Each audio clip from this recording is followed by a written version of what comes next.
Good morning, good afternoon, good evening, good whatever time you listen to this podcast. My name is James Albarn, and welcome to episode 30 of The Last Line. Thank you very much for joining me.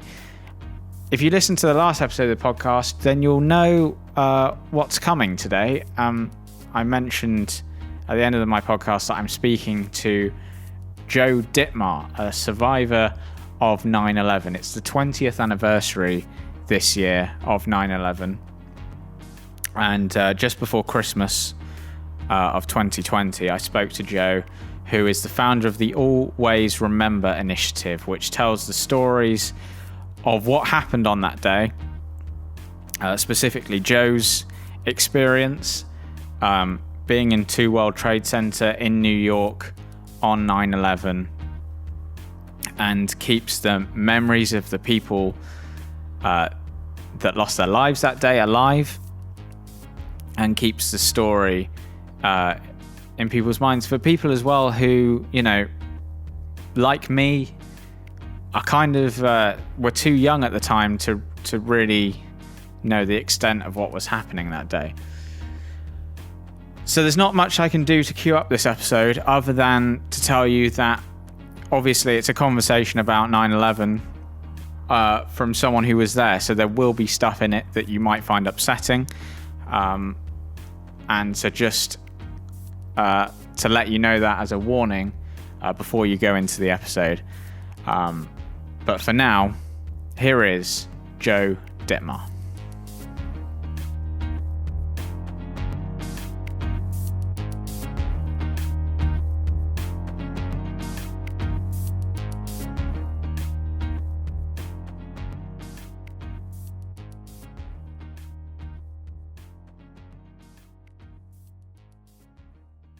I'm in the insurance industry. I've been in the insurance industry for 42 years now. And the trade centers were a mecca for the insurance industry. Virtually every insurance company in the country, maybe in the world, had offices at the trade center. Wasn't unusual for a person like myself to be invited to a meeting there. At that time, I was working for CNA Insurance in Chicago, Illinois, and living in the western suburb of Aurora, Illinois.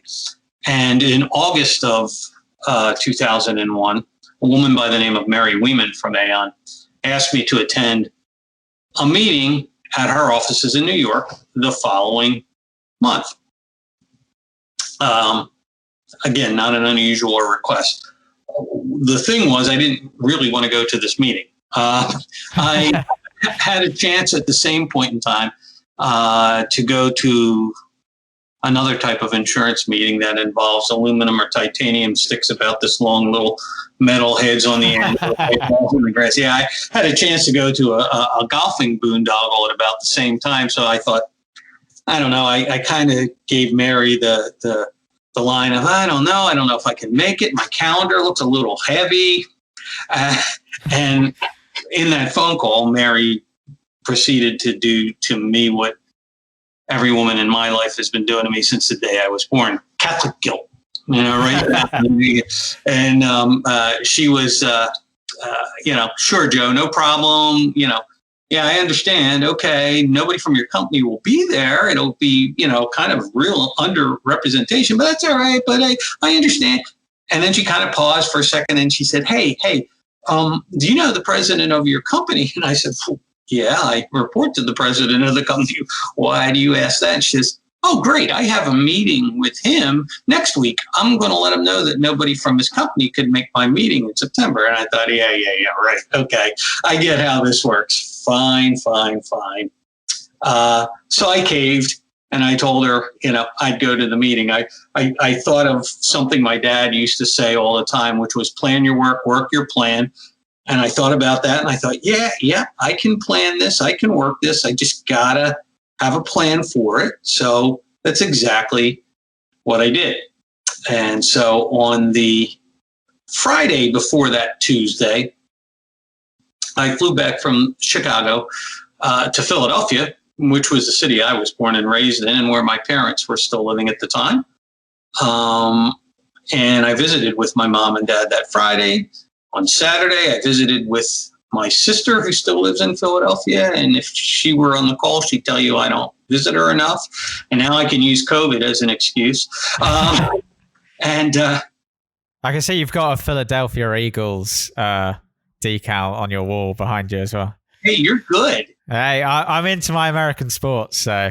Okay, very good. Very good. Well, I appreciate that you see that. It's not an easy thing to be a fan of the Philadelphia Eagles right now, but hey, it's worse to be a New York Jets fan, and that's what I am. So, oh Lord, you will go directly to heaven for rooting.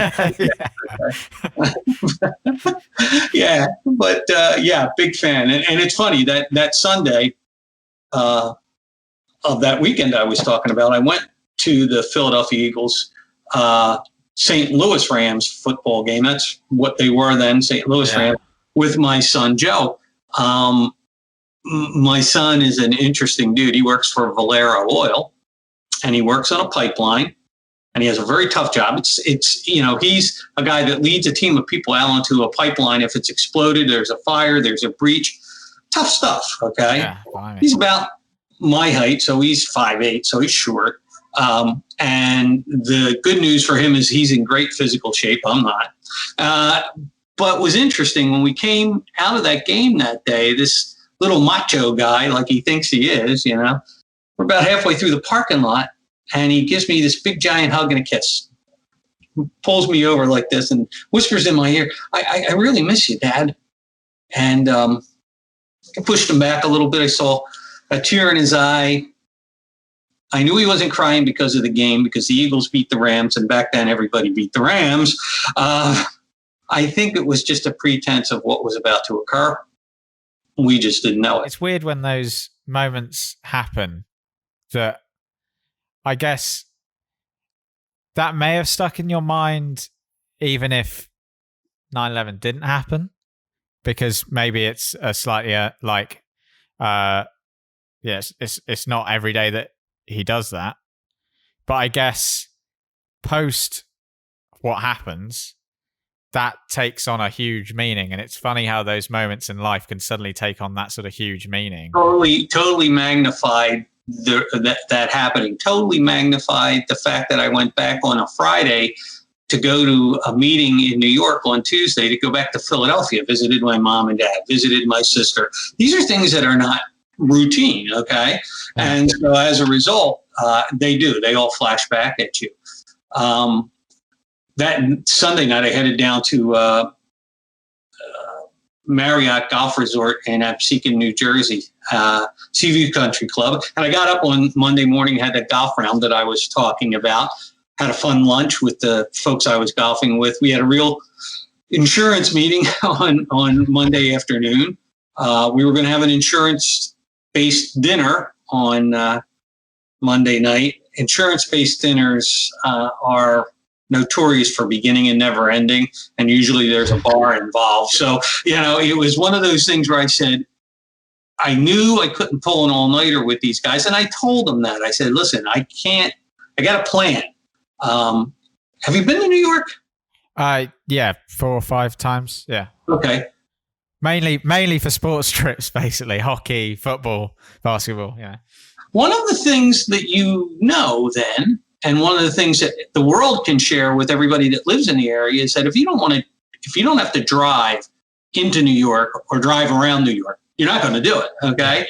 And that was no different for me. Here I am in South Jersey, 90, 100 miles away. I wasn't going to go driving into New York. I was going to go back to Philly and take the train from Philadelphia to New York City. That was the way to go. And that's exactly what I did. I got up at about 3 a.m, drove back to Philadelphia, got to the Amtrak train station at 30th Street at about 5 a.m., had a coffee, train, bought my round trip ticket, train pulled in at about 6, went down the steps, got into the train, took off my backpack, took off my suit coat, rolled it nicely in the seat next to me, sat down in the seat, pulled out my laptop, turned my laptop on, and did what all of us guys do at 6 a.m. in the morning on the Amtrak train on the way to New York with our laptops on. I fell asleep. It was 6 o'clock in the morning, okay? So I was really, really tired.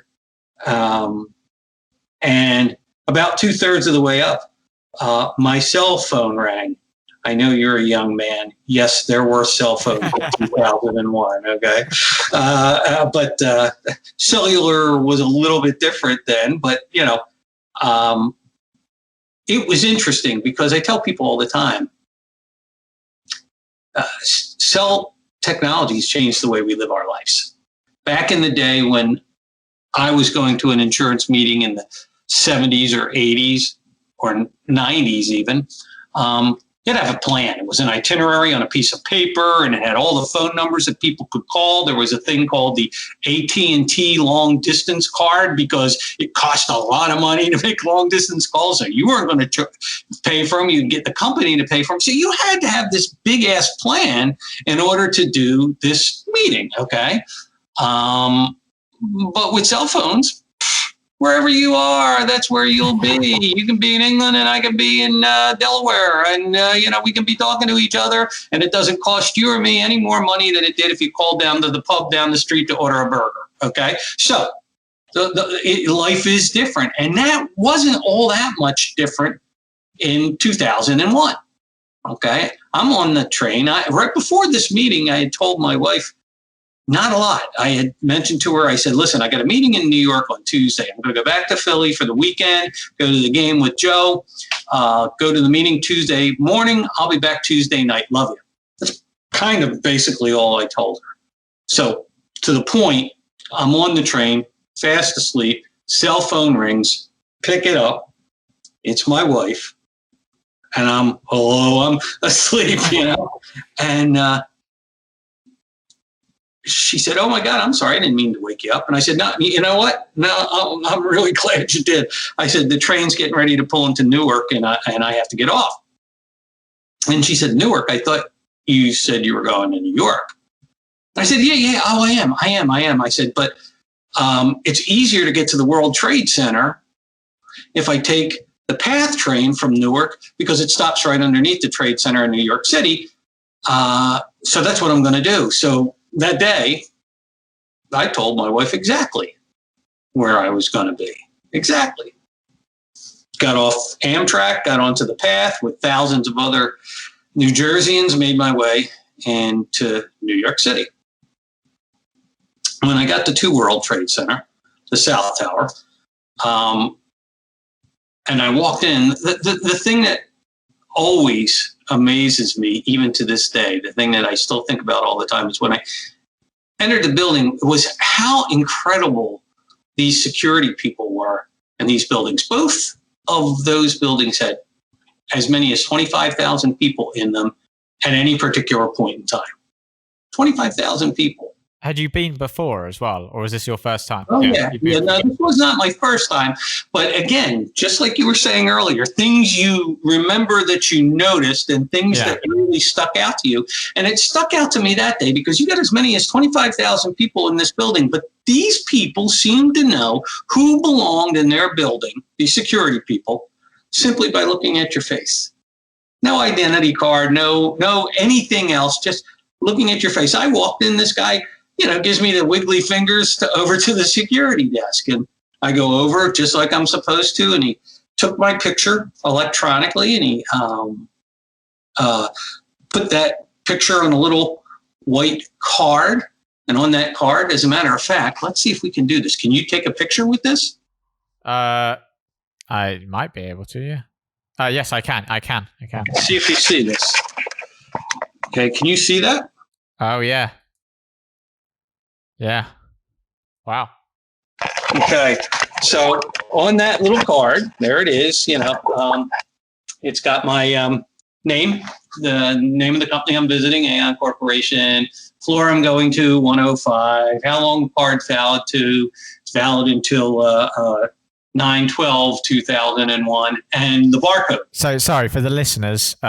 Just to clarify, the listeners, Joe just showed me it's the card he got from the security guard, the visitor's card, and it's framed on the wall next to him that he's talking to me from the room he's in. It's probably my most treasured item because it's a reminder, a confirmation, and a identity piece for me of a lot of things, not the least of which is I stared adversity in the eye, and I won the staring match that day. So it's a pretty big thing, it's a pretty big thing. It's interesting you say that, because I watched, sort of completely unrelated, but I watched the latest Clint Eastwood film, Richard Jewell, at the weekend. And there's a bit in that, for anyone who doesn't know, Richard Jewell, security guard at the Atlanta Olympics, there was a bomb. He was the security guard that discovered the bag and probably saved a lot of people's lives, because he discovered the bag before it went off. And basically the FBI ended up trying to pin the bombing on him, but he took a bit of the bench that the bomb went off from, and the FBI tried to use that against him as, why would you collect a piece of the bench? But you saying, that, and as he says in the film and probably in real life, said, he wanted that reminder of what had happened, and that was very important to him, and just as you said there. Absolutely, and well, fortunately for me, it wasn't a circumstance where my ID card became something that people could prosecute me on, and it was great that Jewell got exonerated on that after all was said and done. But it was a shame that he passed at an early age, because he couldn't really get his name back. It was a tough thing. The card that I showed you, the reason I showed you the card too, was besides all that stuff that was on there was barcode. And the barcode not only contained all the information, electronically, my picture and name and all that stuff, but it was also the way that you would swipe through the electronic turnstiles that separated you from the elevator banks in the buildings.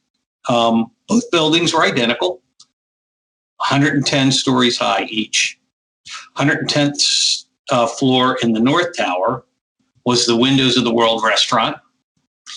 And unfortunately, that was open that morning when all this was going on. The 110th and the 107th floors in the South Tower, the building that I were in, they were observation decks. And thank God it was about 8:30, so it was a little 8:25. It was a little too early for them to be open, thank God. And when we swiped through, we were going to take the elevators that were on the far left that took you on an express basis to the 78th floor, where you then had to get off that elevator and switch off and get on elevators that serviced everything through 110. 78 and also 44 in each of the buildings were called sky lobbies because of exactly that reason. They were places where you'd go and there was nothing on that floor except banks of elevators where you would exchange and go forward up. Okay. We got up to 78 and then up to finally 105. And at that point, since everything between 105 and 110, other than those observation decks that were closed, the other floors are just heating, ventilation, air conditioning, elevator equipment, elevator cabling. We're winding up going to the highest occupied level of the building at this point in time. When we got there to the 105th, the elevator doors open up. Mary Weeman, the woman that had shamed me into being at that meeting, she's right there at the elevator, which was weird. And it was kind of a surreal moment because here's Mary, and in one hand, she's got a spray bottle of furniture polish. In the other hand, she's got a rag. This wasn't Susie Homemaker, okay? But this was how important the meeting was to her that we were going to have. She was leading us to an internal conference room there on 105, and she had just been polishing all the furniture because she wanted everything perfect. She got us into the room. There were 54 of us in the room. The meeting was supposed to commence at 8:30, so obviously I was one of the last guys getting there. No insurance meeting ever starts on time. This one didn't either. Everybody standing around, drinking coffee, talking about their kids, talking about the NFL over the weekend, anything but insurance. At 8:46, the lights flickered in the room. We were in an internal conference room, so we didn't see anything. We didn't hear anything. We didn't feel anything. We just had this flicker of lights. Almost immediately, a guy by the name of Rick Blood from the Aon Corporation, he came into the room and he began to tell us, hey, there's been an explosion in the North Tower. We got to evacuate. And here are 54 intelligent human beings all in the same room at the same time. We're all waving back at poor Rick and saying to him, hey, man, it's New York. We're fine. Stuff happens. We weren't that nice with our language. Stuff happens. Just let us have our meeting. We'll be fine. And he looked at us a little bit and he said, hey, you guys don't understand. I'm a volunteer fire marshal for 105, 104, 103. I can't get out of here. I can't leave until everybody leaves. And God, I want to leave. And he did. He got all 54 of us out of that room that day. And I know we all got out because I was the last guy out. Right. Last guy in, last guy out. Walked us over to the nearest fire stairwell on 105.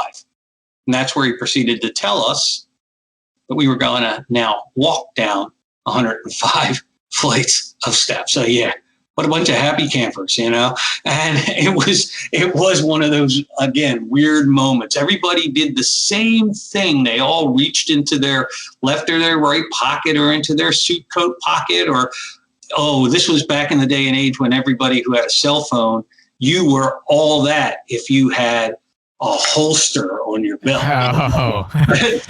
Everybody's reaching for their cell phone on their holster. And this was a day and age of flip phones, right? Okay. Yeah. And, you know, if any of your listeners still have flip phones, shame on them. Okay. But anyhow, you know, it was really weird. Everybody still had a flip phone at that point, and everybody pulls out their flip phones to go call somebody to let them know that they weren't going to be able to have our meeting. You know, they were all ticked off, and it was really weird.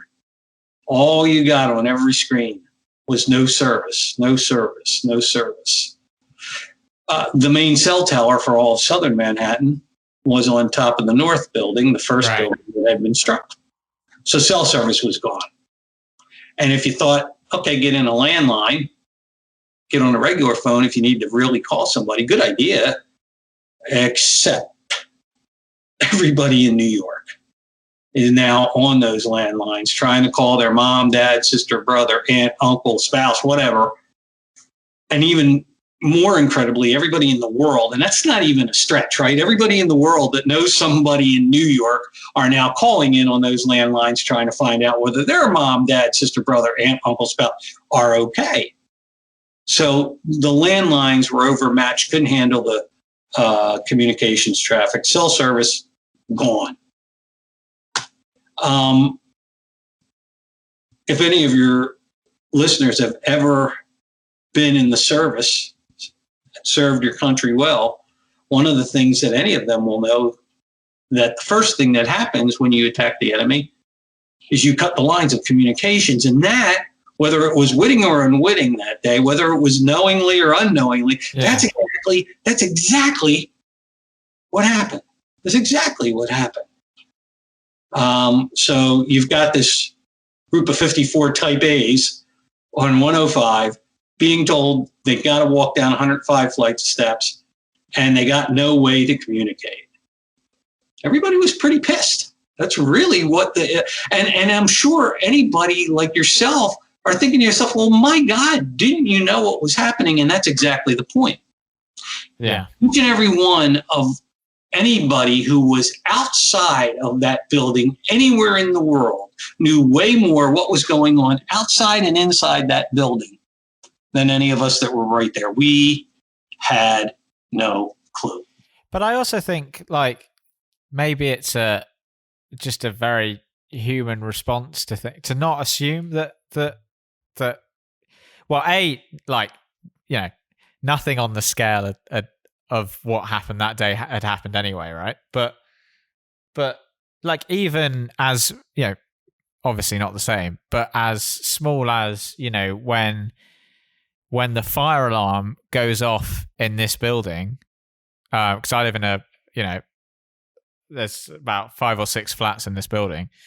when the fire alarm goes off, I'll wait for a good while before I decide to go downstairs just to say, someone's burnt some toast. It'll, turn. So I think obviously yours is on a much grander scale, but I feel like it's kind of a human reaction. I'll go to that MAGA rally without a mask because, I won't get COVID. Exactly. I voted for the other guy just in case you haven't figured that out. Good. Otherwise, I'd be terminating the call. Yeah. I mean, very, very normal. Very, very normal.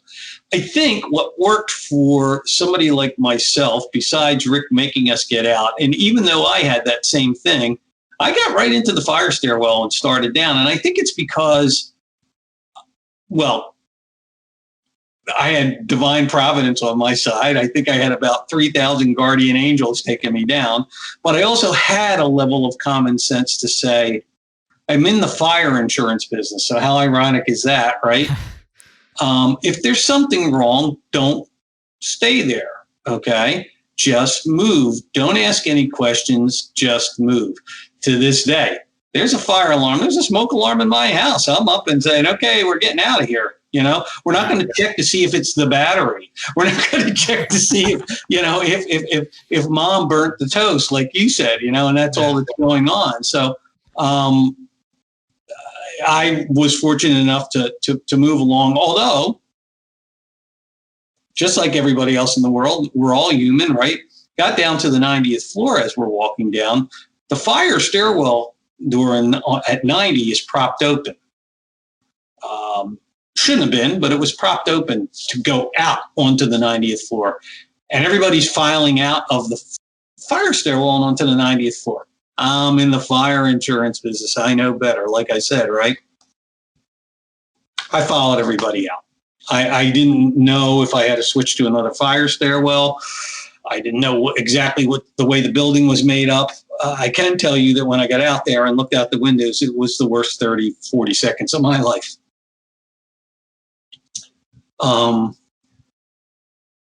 You look across and you see the North Tower with these gaping black holes to the sides of the building. Flames redder than any red I'd ever seen before in my life, licking up the sides of the building, and gray and black plumes of smoke just billowing out of those huge black holes. It was a beautiful, beautiful, crystal clear September day that day in New York City. And the first thing I remember is I'm looking through those huge black holes, through that smoke, through that fire, and I'm seeing pieces of the fuselage of a large plane lodged inside the other building. And I'm thinking to myself, my God, it's a beautiful day. How did this pilot not see this building? How did he miss? He didn't miss. So at that point, you're thinking, how did he miss? You're still thinking this is a monumental cock up by a pilot at this point. Yep. Never giving any thought to the fact that this would have been something on purpose. Yeah. But scared the snot out of me, and I knew that at that point in time, I tell people all the time, had that feeling that everybody has had in their life, whether it was yesterday or a decade ago, and men have it just as much as any woman has it, and that's that pit of your stomach. I want my mommy feeling. I just wanted to go home. I didn't want to be there. I wanted to go home. This may be a really stupid question, right? But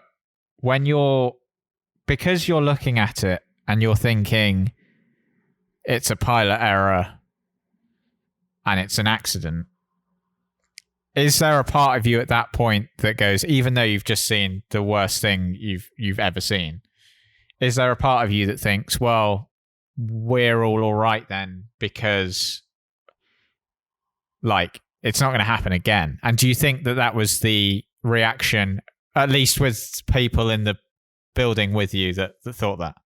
The reason that only 7 of the 54 of us in that meeting survived, the only reason, is because of that thought. Exactly what you just said. Right. People thought, okay, it's over there. It's an aeronautic accident or aviation accident, we're fine. We'll hang here. We'll check it out. We'll see what's going on. We'll stay put. And right at the time when I went back to go in the fire stairwell myself, they made an announcement over the PA system in the building. The event's been contained to the North Tower. I remember hearing about this. South Tower is considered safe.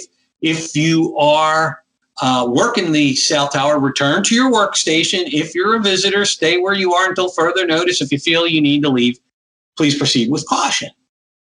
Made a lot of sense. People think, no, it didn't, but it did. It made a lot of sense. There's somebody in charge of security in the South Tower at this point, right? They got a cop on one side. They got a firefighter on the other side. They're down in the lobby of the building. The cops are yelling at them or the firefighters are yelling at them. You got 25,000 people in this building. You can't let them out. It's raining concrete, steel, and bodies outside. Where are you going to put them? And I'm sure this person thought, well, wait a minute. Our building had its electric.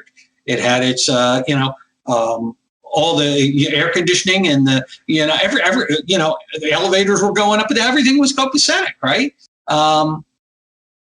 Let's stay still. Let's not panic. Let's just see what's going on before we start, scurrying down the steps or down the elevators.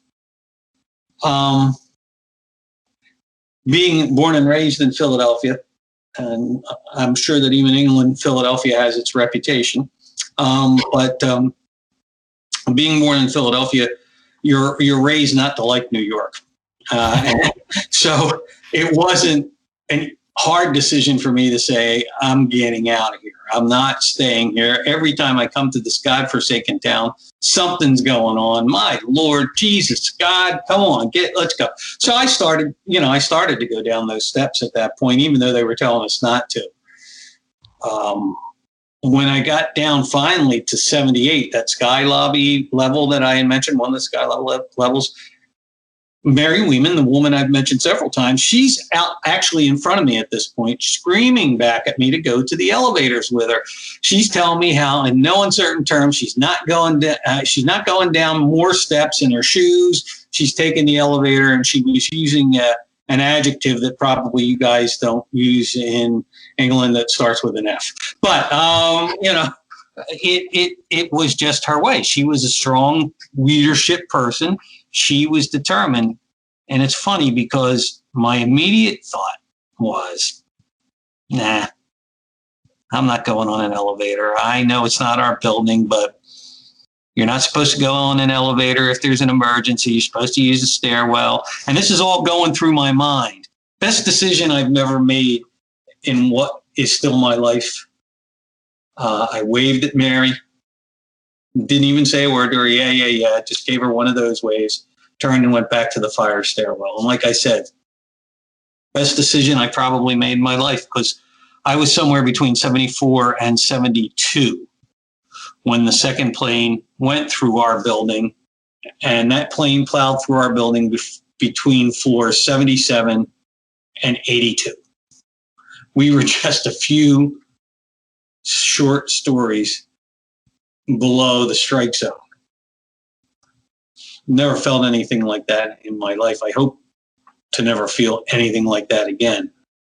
That fire stairwell that we're inside, this concrete bunker, right, starts to shake so violently from side to side.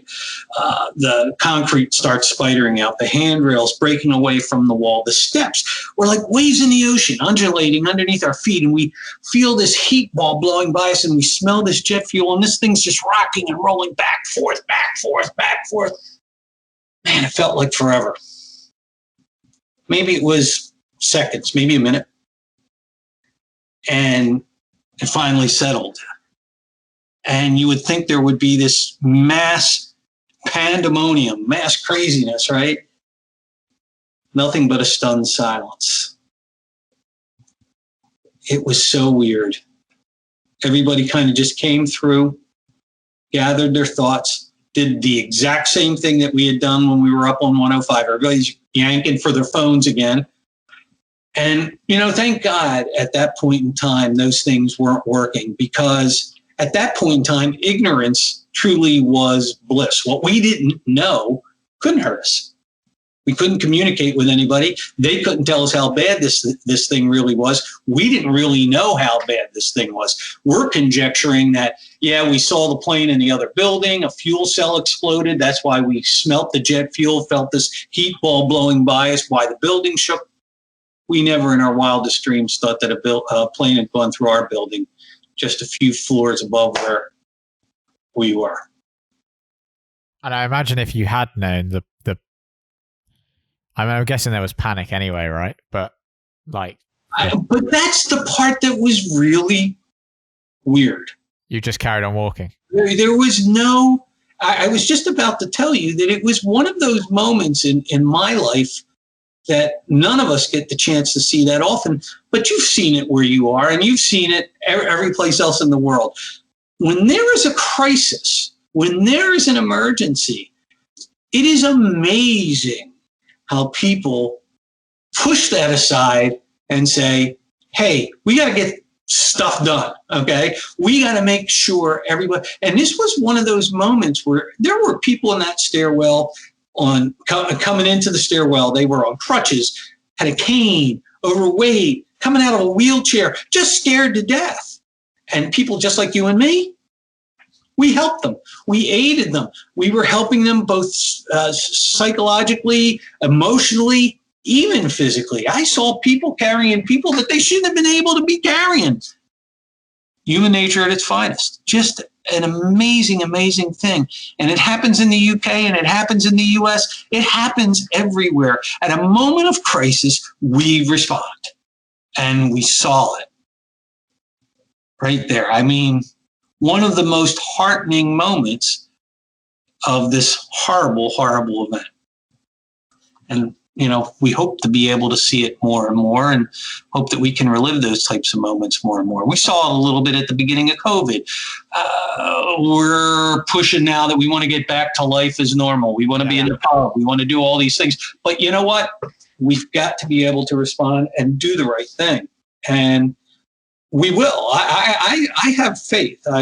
In the worst of circumstances, people doing the right thing was probably the most beautiful thing I've ever seen in my life. And it was that moment. You know, we proceeded to go down. Some of the observations were interesting.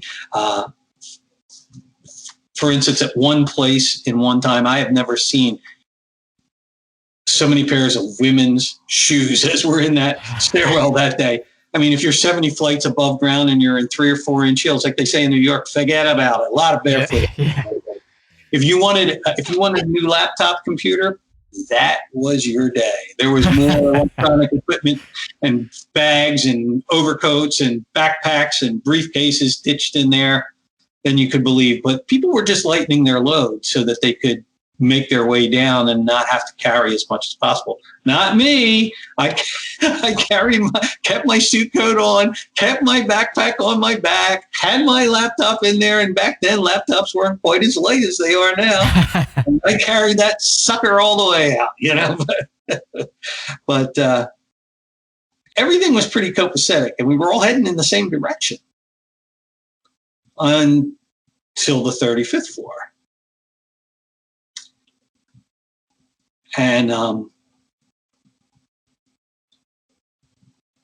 that's the time when we had the chance to encounter the police, the firefighters, and the paramedics from New York City for the first time coming up as we were going down. Just the looks in their eyes told the whole story. Just the looks in their eyes. No words.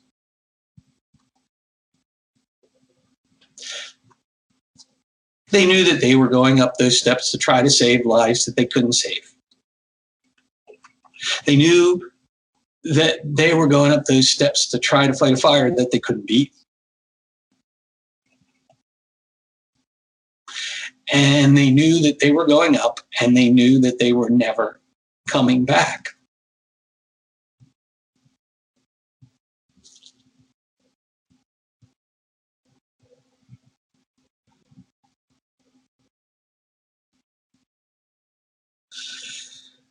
Oh, they knew.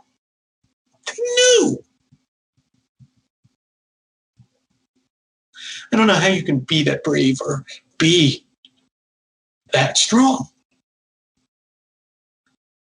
But I do know that they should never be forgotten. I've been doing this now for 19 years, over 19 years, telling this story. And I say to myself every time I get to this part of the story that I'm not going to get myself upset. I can't help it. I really, really can't help it. I feel that pain as much today as I did almost 20 years ago. Just brutal, absolutely brutal.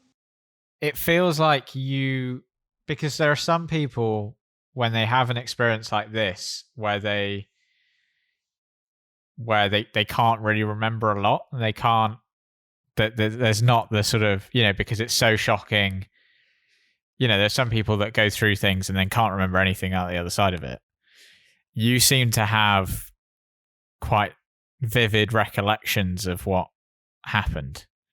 If you had 36 hours to talk to me, I could give you a blow-by-blow of the 36 hours from the minute I got into New Jersey on Sunday night through getting home to Chicago on Wednesday afternoon. I mean, minute by minute. Because what's remarkable to me is that the image of the firefighters walking up, I can understand why that would be ingrained in you, because that's the kind of thing you don't forget, right? But it amazes me that you even remember, falling asleep on the train. You remember what time it was in the office when the lights flickered. Yeah, I don't know. There's no question to that. Yeah. Some of the pinpointing of items certainly came about after the whole event, when you sit back and you say, okay, so logically, if I know that I got out of the building at sure. Yeah. X time, which I did when I looked at my watch, and that had to begin at Y time because we almost immediately. Sure. Where did the plane go through the building? Yeah, we found out about that after the fact. That's why I say I was between 74 and 72, because I don't remember exactly what floor I was on, but I do know that I was in the low 70s and that plane went through at 77. So it's a combination of memory. I tell people all the time, it's like second by second, but also then piecing the pieces together, doing some forensics after the fact. Yeah. Saying, okay, because I think what probably still gets me to this day is, how the heck did I get out? How did I get out? I mean, why was it me? Why was it only 6 other of us in that meeting of 54 that got out? What was the, where's the meaning? What's the thing? And that either leads you to survivor's guilt, or it leads you to do something with it. And telling this story and keeping the memories of the people who lost their lives that day alive, that has become my passion. The virus has certainly slowed that down because it's almost, stopped travel. And I generally do 50 to 60 of these presentations, tell the story 50 to 60 times a year. I still have a regular job, as you know, because of trying to get me scheduled. The guy who holds the mortgage still wants to get paid. So, but I do that on my own time, virtually on my own dime. I only ask people to pay for travel expenses. And that's what I do. I continue to tell the story. And what's been great about the virus is I've had the chance to talk to people like you, had the chance to find another outlet for this story, because it is so important. And it's really, really important, as I look at you, for people of your generation and younger, because for some of you, I'm going to venture to guess that if you were even born, you weren't very old when this occurred. Yeah, I was born in 95, so I was probably 6. And so your memories are limited. Yeah, I think I have one memory, and I don't know if it's a real one. I don't know if it's one I've made up somewhere down the line. I feel like I have the memory of coming back from school, wanting to put the TV on to watch whatever kids' TV show was on, and being upset that it wasn't on. And I feel like I have the image of seeing the TV and seeing the towers with the smoke coming out, but that might be something I've put in afterwards. You know what I mean? Like, but that's the memory. That's the only memory I have of that day, other than the then going to the memorial and the museum and all that kind of stuff later in life. But that is exactly, as you can imagine, the drive and the passion behind me doing what I'm doing here, because it is important for people to understand the day, understand the realities, understand the humanity that was behind all this. And I tell people all the time too, and it's important on a stage like this where, you know, we're across the ocean with each other. It wasn't just the US. This was 82 countries. 82 countries lost citizens that day. They all happened to be here on US soil, but 82 countries lost citizens that day. And the biggest decision 99% of them made that morning was just to go to work. Go to work. Doesn't seem fair. And they need to be memorialized for that. And that's, you know, I can't fix things real well. I can't play music like yourself. I you know, I don't have a lot of those type of talents. My father never gave me the handyman gene, but I can talk a blues streak. And that seems to be the gift that I continue to try to use as these years go forward. And it'll be what I continue to do. I'm 64 now, and it'll continue to be what I do until I don't have any breath anymore.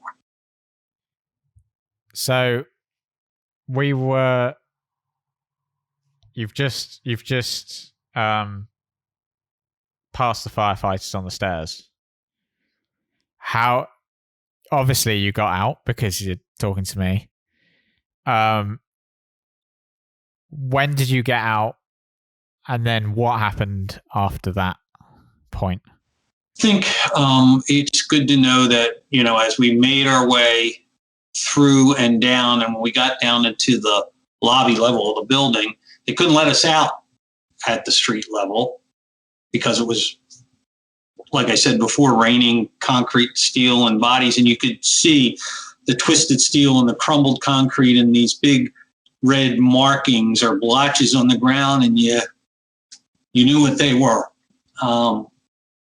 So, you know, they couldn't let anybody out there. They're taking us all down into the concourse level underground, okay? And when we got down there, that's the chance where we had for the first time to see people in real need, people with gaping wounds, missing limbs, real blood and gut stuff. But that human nature that you and I were talking about earlier, that comes through right away. You want to reach out. You want to try to help. And it was so weird because you couldn't that day. And the reason you couldn't that day was there were so many cops, firefighters, paramedics there to aid these people. I've never seen in one place at one time such an outpouring of caring, of concern, of love. This was this day, this outpouring of love. So people that needed help were getting the help they needed. And people like me that were okay, we were on our own. And you're in this concourse and the herd mentality takes over. You hope somebody at the front of your herd knows where they're going, because the signs in this concourse mean absolutely nothing to you if you're not from New York. You know, red, blue, green, yellow, uptown, downtown, Bronx, Manhattan, doesn't mean anything. And it's this rat maze of a concourse. Every fast food restaurant known to mankind, every store known to mankind, like a giant mall. And we're weaving our way through these corridors to get up to, there's a guy yelling, we want to get to the northeastern end of this complex. It's the furthest away from the building, you know? And just in case anyone doesn't, is this underneath the towers? So it's like effectively like a basement. 1 and 2 and 7. Yeah, that is correct. Right. So it's underground. This is where the PATH train had its station underground. Yeah. And this is, I mean, it's like a second world down there, okay? And we're following this guy who yelled out that we wanted to get out to the northeastern end. We're ready to make our final left towards that northeastern end of the complex. And there it is, Starbucks. It's open, and there are people in line. I mean, I kid you not. I'm a card carrying member of the Starbucks Nation, but my God, it just makes you wonder at a point of crisis like that where some of the minds are. And it's obvious some minds aren't really where they need to be, you know. But we didn't stop. We kept going, going up back and forth on escalators that were no longer escalating so we could get to the ground level. We finally got to the street level. And as we go to exit the building, there are all these people in uniform screaming at us, run, run, run, do not stop. And they're bobcat bulldozing everything. I mean, everything. It's an unbelievable sight. Just things you shouldn't see. And they're pushing it back and they're screaming at you to run, run, run. And you get across the street in front of St. Paul's Chapel. And even though you're supposed to not stop, you turn around and you look at this unbelievable ticker tape of concrete and steel and bodies. Unbelievable sight. Absolutely unbelievable sight. I was lucky. When I was coming up those escalators and out of the building, a work associate from another company, but a guy that I worked with and continue to work with to this day, he was coming up the escalators as well. We met each other, had the, polite little small talk, and then the holy shit talk, like what is going on, okay? Because we don't know. We really don't understand what's going on. When we got out in front of St. Paul's, he said, what are you going to do? And I looked at him and I said, David, I have no idea. I was supposed to get back on a train and go back to Philly, get in my rental car, go back to the Philly airport, take a flight back to Chicago and go to my house. And I said, I'm not sure, but I don't know if that's going to happen. And he looked at me and he said, yeah, he said, I don't think it's probably going to happen. And he said, look, how about we do this? He said, my wife works in the North Tower and I haven't heard from her. So I want to get up to my condo. And I'm like, oh my God, yeah, David, okay, let's do that. Where do you live? 111th Upper West Side. I was like, whoa, that's a long way away. And he went, oh, you have anything better to do? And I said, no, you're right. Let's do this. Let's go. And we started the walk from Southern Manhattan. We were going to go up to 111th and the Upper West Side to his condo. We were only 8 blocks away, maybe 8 minutes. When we come across a commercial laundry and the doors in the commercial laundry are wide open, the radio blaring out that this was an on-purpose terrorist attack. Our jaws just dropped to the ground. This doesn't happen here. That was the absolute feeling. This doesn't happen here. But it was the next couple of sounds that are the ones that all of us that were there that day hear every day. First thing in the morning, last thing at night for me. Unmistakable sound of twisting steel and crumbling concrete of what once was that South Tower, the building that we had been in just about 8 minutes prior, coming to the ground. And even more hauntingly, incredibly, the sound of hundreds of thousands of people all in the streets of New York, all screaming the same blood-curdling scream, all at the same time. We were lucky. We were in the Tribeca section of the city. David had a friend of his that lived in that area. We got into Meredith's apartment, did what all of the rest of the world were doing at that point, watching the TV, trying to communicate, trying to understand what was going on. And it just went on and on and on. And it's so weird now because at that time, one of the greatest American heroes of that day was the mayor of New York, Rudy Giuliani. Which is very weird now. It's so weird, right? But he truly was unbelievable that day. I don't know that you've ever seen it, but he walked from Gracie Manor, which is the kind of city hall there in New York City, down to the ground zero, and his bodyguards were all like, "You can't do this," and he said, "I am doing this. This is where I need to be." And when he was down there, he did a presser with a bunch of people, and it was about 6 hours after this event had begun, and he made the comments over the TV screen that I'll never forget. He said, "New York, this has been a tough day. We're going to get through this. We're New Yorkers. We're going to survive. We're going to recover. And I know all of you just want to go home." No truer words were ever spoken. And he said it again. "I know all of you just want to go home.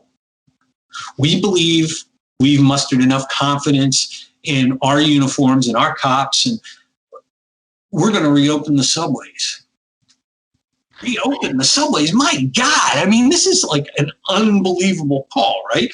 And my friend David that I've been talking about, he said, "Come on, we're going." I said, "Where are we going?" He said, "We're going to the subway." I said, "David, we got to go through Midtown. Well, Empire State Building." We didn't know what the next target was going to be. At this point, had the Pentagon happened, and had United 93 has this all happened? That had happened. There wasn't as because it was all around the same-ish time, right?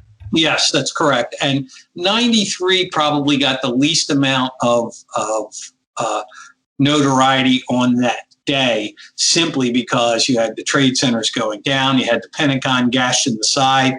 So 93 got the least of press coverage, but may have been the greatest of human beings to take down that plane. I mean, just unbelievable. Yeah. This had all occurred. We're watching all this. We're trying to understand what's going to happen. He's insisting that we go to the subway. We couldn't even get down the subway steps when we got over there. It was so crowded with people wanting to get going. We got on the first train that we could get on. It was like the second or third that pulled into the station. It went up only 2 stops on an express basis to 32nd Street, which is Penn Station, which is Amtrak, which is the big train station, okay? And he knew I just wanted to get out of there. Amtrak was doing an incredible job bringing empty trains into New York and getting people out and into New Jersey or out onto Long Island if they could get them out there. They were doing an incredible job. David understood that. We walked into the train, off the subway together and into the big train station together, and we looked like a couple of tourists because we didn't really know where we were going to go. And this woman from Amtrak, God, in her finest New York accent, she looks over, she catches my eye, and she goes, "Where you going, honey?" And I said, "I need to get to Philadelphia." And she says, "Great, there's a train down here about to take off." And I reached into my coat pocket because I had a round trip ticket, right? When they had the ticket, she looked at me and she said, "What, are you fucking kidding me? We're not collecting tickets today, sweetie." You may have to cut that, but that's exactly what she said. And it was so funny in the face of this horror. Some things in New York never change, right? And so, but you get down on the train, you go underneath the Hudson in the tunnel, and you come up on the Jersey side. You look back at what once was the greatest skyline in all the world, now relegated to a gray and black cloud. Pretty sad. This may be a painful question to ask, but I feel like I should probably ask it. Am I correct in saying you said that David, his wife, was in the North Tower and he wasn't sure what happened there? Was she all right? You're giving me an opportunity to tell you a good story, okay? Good. I'm so glad. David told me later that he got to his condo, and when they were home together, the doors were always unlocked. There would be no reason to have the doors locked. He got to the condo, the door was locked, and he thought, oh my God, this can't be good. He said he was almost afraid to put the key in the door, let alone open it. And he finally did, and he opened it up an inch. He could see through the great room and see into the kitchen, and there was his wife. And what proceeded from there was like one of the greatest chick flick moments ever, right? She comes running, he comes running. They meet in this big pile of crying and hugging and kissing and snot. And all of a sudden, in the middle of all this, she pushes him back and she says, "Where the hell have you been?" And his immediate reaction was, see, husbands are never right. They're never right. but yeah, fortunately for those two, all was good. All was good. Thank God. But to think how scary that had to be for both of them, not being able to communicate with each other, and just not knowing that both of them worked in the same vicinity, always came to work together, always went home together, the same thing. Not that day. And pretty incredible.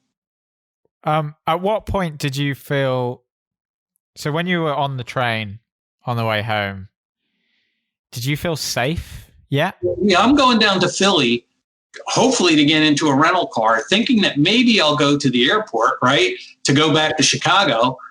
And you're in this train for 80 minutes, and it's packed with people sitting and standing, and nobody said a word. There weren't any words to say. What it did give me was a chance to recollect and think. And when I got to Philly and got out and got into that rental car, I said, okay, I now know there are no planes. Okay. That became the issue. I can either drive back to Illinois now, which is about 14 hours, or I stay with my mom and dad because they still lived in the house I grew up in Philly. That's what I did that day. It was a good thing. I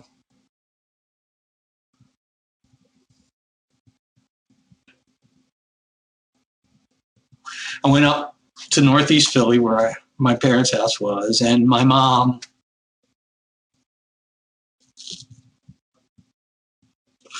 she's waiting for me. I got to tell you, man, tell all the folks that listen to this too, no matter where they are, no matter what their age is, no matter what state they're in, always love your mothers. Love your mothers. Because there's my mom, and she comes off the step and she gives me this big giant hug and pats my head and whispers in my ear, my baby, my baby. Didn't have the heart to remind her that I was the oldest one. But my mom did for me at that moment what my mother continues to do for me to this day.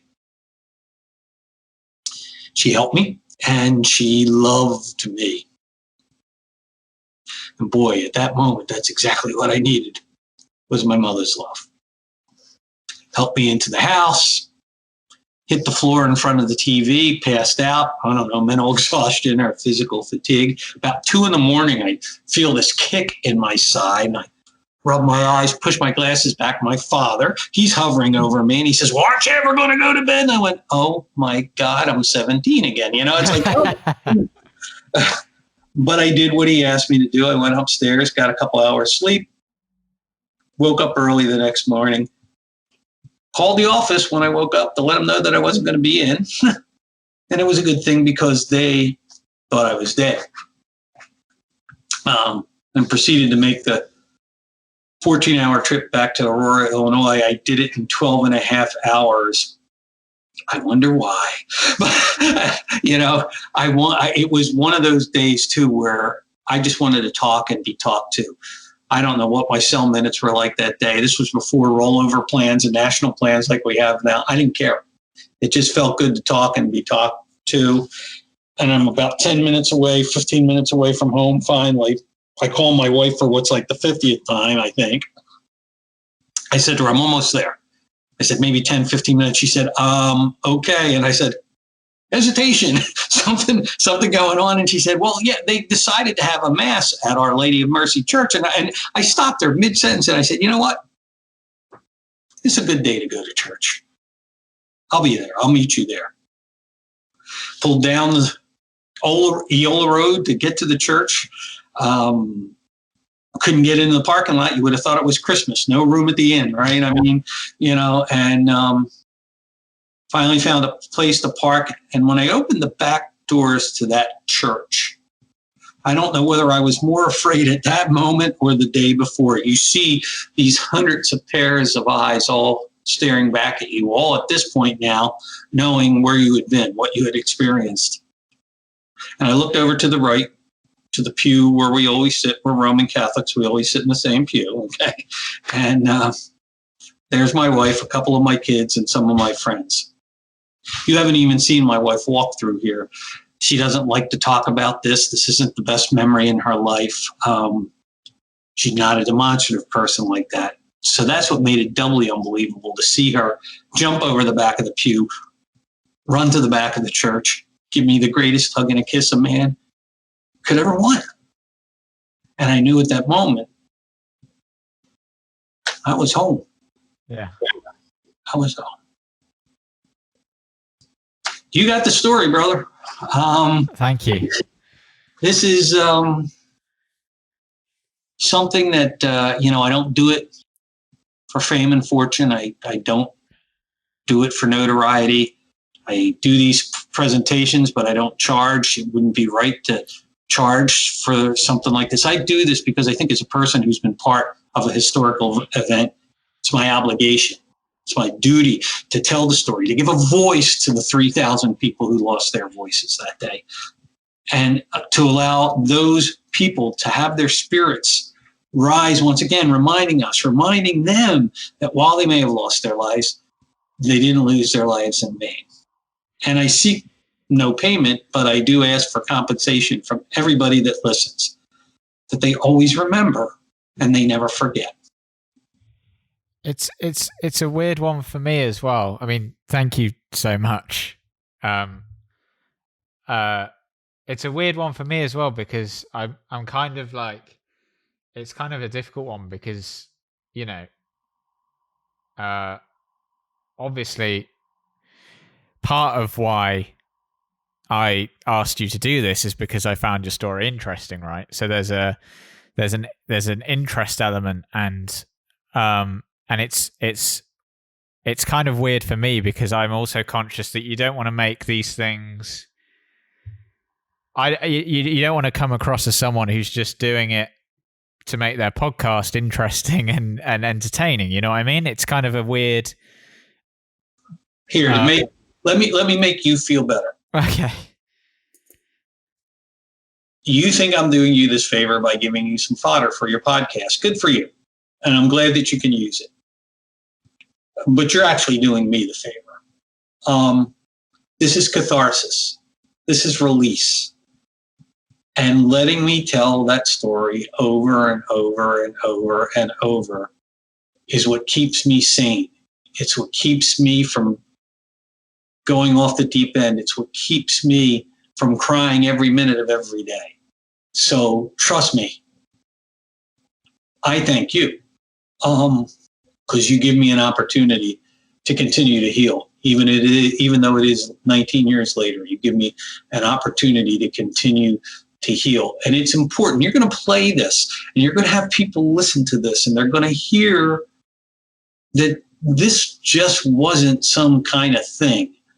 This was real human beings in a real place at a real time in a real event, and a thing that should have never happened. Because I think for some, I think especially probably for people my age and like the generation that I'm in, who were alive, but for it to be a thing and have maybe vague memories of it, but it wasn't the event that it was for everyone else in terms of like, it's one of those things that everyone knows where they were when they heard it. It's one of those things. I think there's almost a sort of weird. It's not. I guess it's not weird because it's a huge moment in history, right? But there's a fascination with 9/11, and I think because it happened when it happened, and it's kind of like on the cusp of the internet blowing up as a thing. Obviously, you have all the conspiracy theory side of things, which don't want to go into. But it is one of those things that, and having been to, I went to Ground Zero when it was still basically a hole in the ground, and the museum they had there that was basically just like a little room in like an office building that they'd sort of put together. And I don't think I'll ever forget seeing the boxes of tissues around the place. That was like the big abiding memory for me that sort of hit me. And then having been back since, going up the Freedom Tower and back to the now massive museum, it's, even though I can't remember it, it's still like a big event that's happened in my lifetime that I have this sort of fascination with, sort of interest in, especially being as well, like, obviously I'm not from New York. I've only been 4 or 5 times, but because I'm a massive Rangers fan, Jets fan, Knicks fan, right? New York has this, it's my favorite place in the world, which you are a glutton for pain, man. I know, really am. It's painful, right? Why did I not pick better teams? So New York has this kind of magical quality for me, and so it's really well, I'm sure it would be for anyone, right, listening to your story, but it's really powerful for me talking to someone who was actually there. Because you read so much about it, you watch all the films about it, but talking to you, who's actually been there, is just like, I don't really know how to describe it. It's kind of, just thank you, I guess, is what I'm saying. Like I said, you've done me the favor with this. You've done me the favor with allowing me to talk to you and the folks that listen to your podcast. I'm forever grateful for that. You're a better man than I am. You went into the Freedom Tower. I will never, ever take a step in the Freedom Tower. I've done my bit for tall buildings, and I'm officially retired. I can understand that. But I've been to that museum, and I've been to that memorial, and that museum, the new museum, is absolutely incredible. It really is, yeah.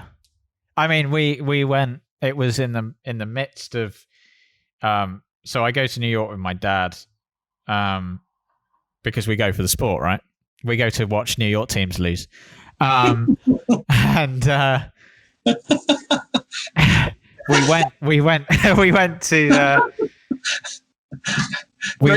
great use of your Brexit money, man. I'm telling you, Don't get me started on Brexit.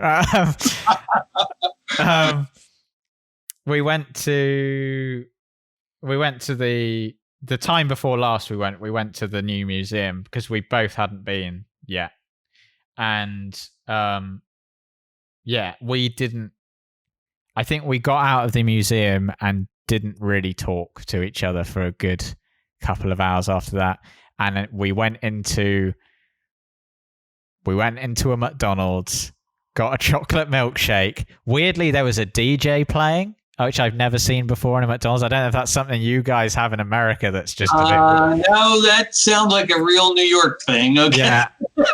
But we just didn't speak to each other for a good block of time after that, because it's just such a breathtaking...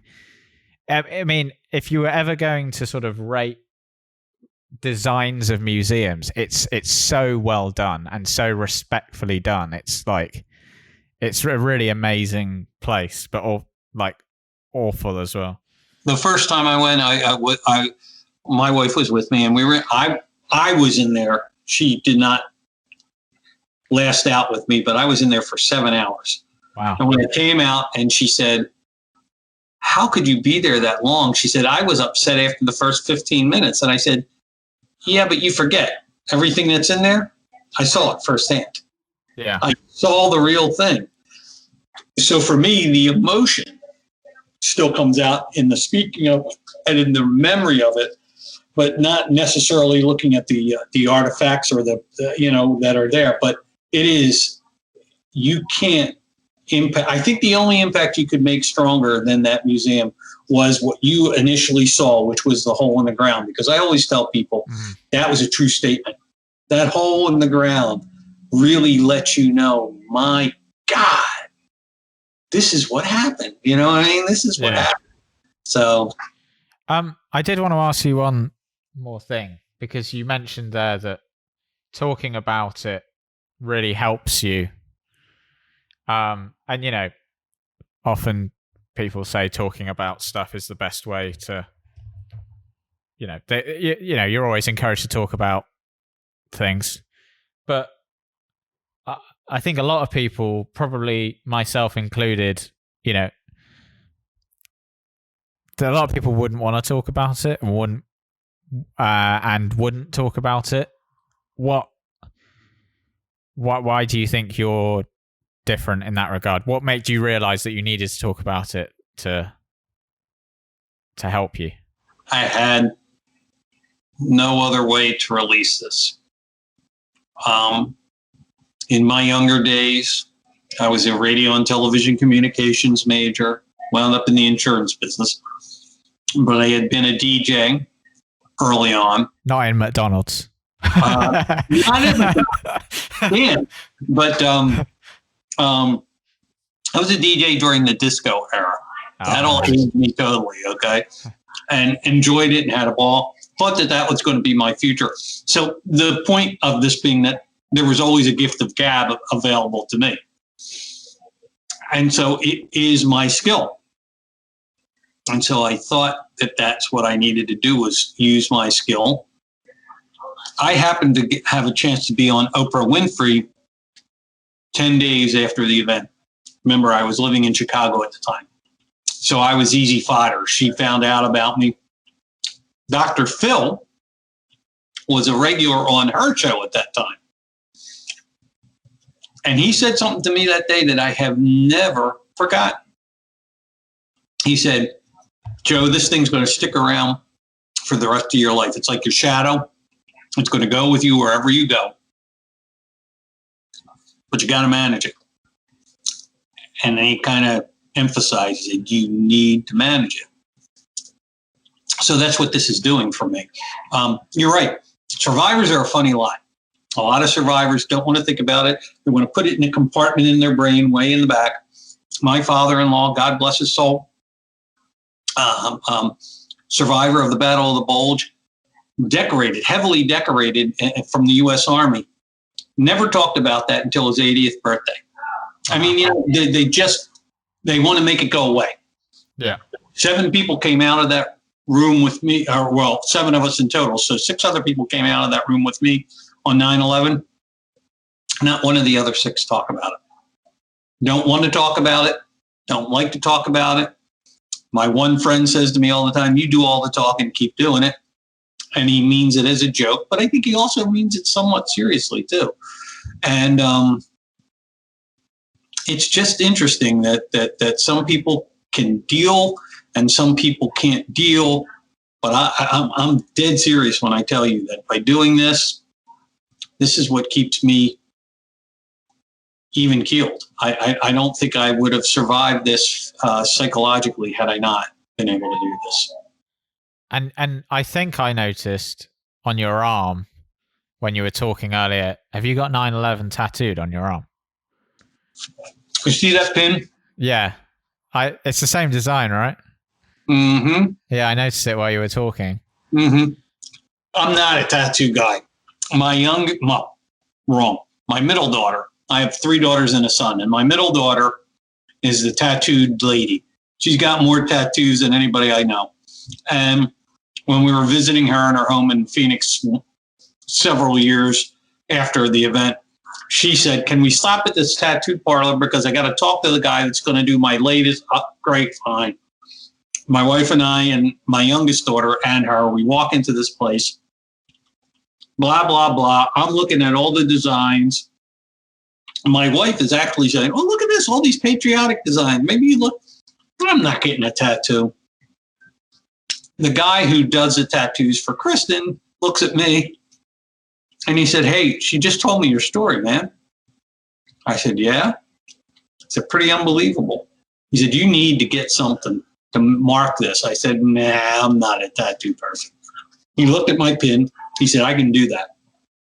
He said, I can put it in a place where it's only going to mean something to you. And he took my left wrist and he said, how about we put it there? He said, because I want you to know, I'm a former Marine. I get this. I get the whole thing. I was over in Afghanistan. He said, put it in a place where you can see it, so it'd be the reminder for you. And he says, and then when you cross your heart for the Pledge of Allegiance or the national anthem or whatever. And I said, yeah, but dude, you don't do it with your left hand. You're a Marine. You know better than that. He goes, oh my God, yeah, right hand. And there it is. And that's how it came to be. Nicest guy in all the world. Kept refusing to take my money. I finally paid him, but yeah, it's a good reminder and something that sticks with me all the time.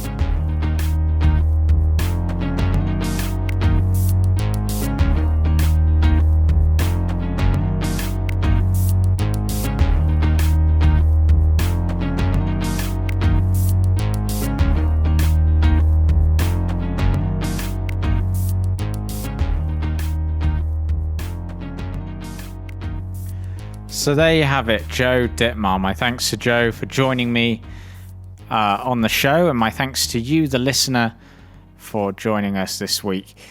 If you do like the show, then please do subscribe on whatever podcast platform you're on, or if you listen to us on YouTube, please subscribe on YouTube. And if you want to support the show, then you can share it with your friends, but you can also go to patreon.com/The Last Line to donate. That's all for this week. So until next time, I've been James Albarn, and this is The Last Line.